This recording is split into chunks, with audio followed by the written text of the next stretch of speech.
Difference को समझते हैं। देखिए साइड एलसी है क्या। In a sight LC payment is made immediately. Sight LC के अंदर आप क्या करते हैं, पेमेंट को मेड इमीडिएटली। साइड एलसी के अंदर आप क्या करते हैं, पेमेंट को इमीडिएटली कर देते हैं after the seller submit the required document and the bank verifies them. जैसे ही सेलर अपने डॉक्यूमेंट्स को, रिक्वायर्ड डॉक्यूमेंट्स को सबमिट कर देगा और बैंक उसको वेरीफाई कर देगा, तो साइड एलसी के अंदर जो बंदा इंपोर्टर है वो क्या करेगा, उसको फौरी तौर पे कर देगा साइड एलसी के अंदर। जबकि यूसेंस में क्या है, पेमेंट डेफर्ड है, यानी पेमेंट आपने बाद में करनी है। आपको डिपेंड करता है इंपोर्टर और एक्सपोर्टर की आपस की अंडरस्टैंडिंग के अंदर। अब साइड एलसी की एक दफ़ा हम एग्जांपल देख लेते हैं। एक यूएई कंपनी है जनाब अली, वो इलेक्ट्रॉनिक्स को एक्सपोर्ट करती है तुर्की के अंदर।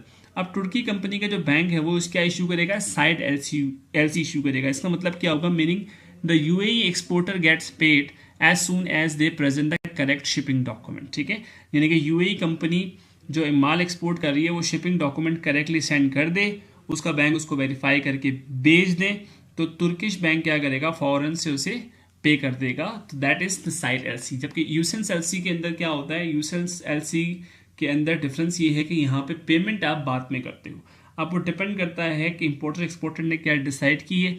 वो पेमेंट के लिए टाइमिंग 30 डेज की भी हो सकती है, 60 डेज की भी हो सकती है, 90 डेज की भी हो सकती है, 120 डेज की भी हो सकती है, 180 डेज की भी हो सकती है, depending on the understanding between the importer and exporter. इसकी